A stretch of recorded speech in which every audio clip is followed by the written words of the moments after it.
झारखंडी कौन है, यह सवाल फिर से एक बार राजधानी रांची समेत पूरे झारखंड में गूंजने वाला है और जयराम महतो की पार्टी पदयात्रा करते हुए रांची पहुंच रही है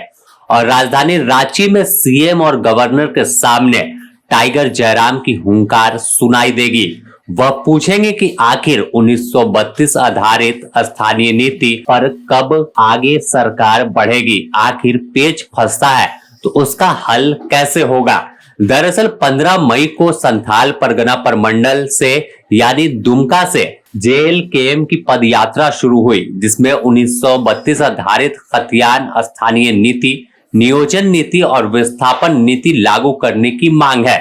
तमाम जो नेता है वो पदयात्रा करते हुए रांची की ओर बढ़ रहे हैं और 25 तारीख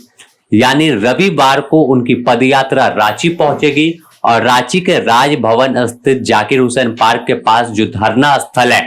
वहां पर धरना दिया जाएगा और आवाज उठाई जाएगी कि आखिर झारखंडी कौन है। इस सवाल का जवाब खोजने की कोशिश होगी। इस दौरान डुमरी विधायक और जेएलकेएम के प्रमुख जयराम महतो भी मौजूद रहेंगे। साथ ही जयराम के देवेंद्र नाथ महतो और कई नेता जो है जेएलकेएम के जो आक्रामक रूप में दिखते हैं, जो सीधे वार करते हैं, सामने ही किसी को भी लताड़ देते हैं, तो उस पर सवाल पूछेंगे। अगर देखें तो जयराम महतो जब खुद मौजूद रहेंगे और पूजा महतो मौजूद रहने वाली हैं तो सीधे तौर पर खरी खोटी सरकार को भी सुनाएंगी, क्योंकि 1932 पर सदन में भी आखिरी दिन जब सत्र चला तो उस दौरान भी जयराम महतो ने सीधे सवाल किया था कि आखिर 1932 आधारित खतियान पर बात खूब होती है, आपकी विचारधारा भी वही है, आपका एजेंडा वही है, लेकिन आखिर यह जब पेच फंस रहा है तो क्यों इसे दूर करने के लिए तमाम माननीय एक साथ नहीं आ रहे। जयराम ने तमाम लोगों को आमंत्रण भी दिया था कि चलिए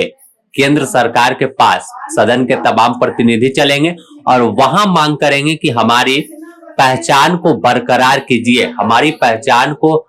जो मोहर है वो लगाइए। तो साफ तौर पर झारखंड लोकतांत्रिक क्रांतिकारी मोर्चा अब खतियान को लेकर आर पार की लड़ाई लड़ने की तैयारी है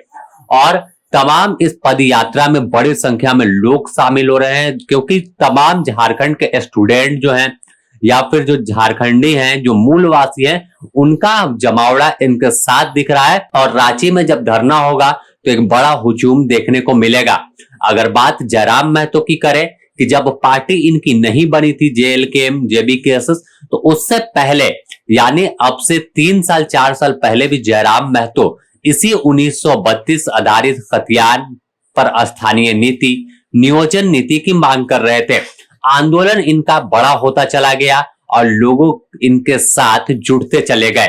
आखिरकार जयराम महतो की पार्टी बनी और फिर चुनाव में एक मजबूत अपनी उपस्थिति दर्ज कराई। भले ही एक सीट जीती, लेकिन कई सीटों पर अपना जलवा दिखा दिया कि यह 2 साल की बनी हुई पार्टी कैसे खेल बिगाड़ सकती है और कैसे पूरे माहौल को बदल सकती है, चाहे लोकसभा का चुनाव हो या विधानसभा का। जयराम महतो की पार्टी ने काफी बेहतर किया।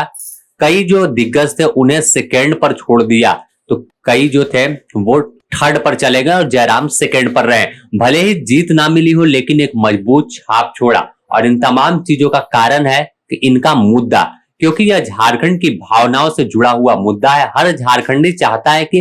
एक नीति बने और एक पहचान यहाँ के लोगों को मिले, रोजगार मिले तो उसी के आधार पर मिले कि यहाँ का रहने वाला कौन है और उस आधार पर तमाम काम हो। अब देखना होगा कि आखिर जब आर पार की मूड में जयराम महतो और उनकी पार्टी आई है तो इसका परिणाम क्या देखने को मिलता है और कहां तक यह लड़ाई और किस तरह से जयराम महतो की पार्टी लड़ती है।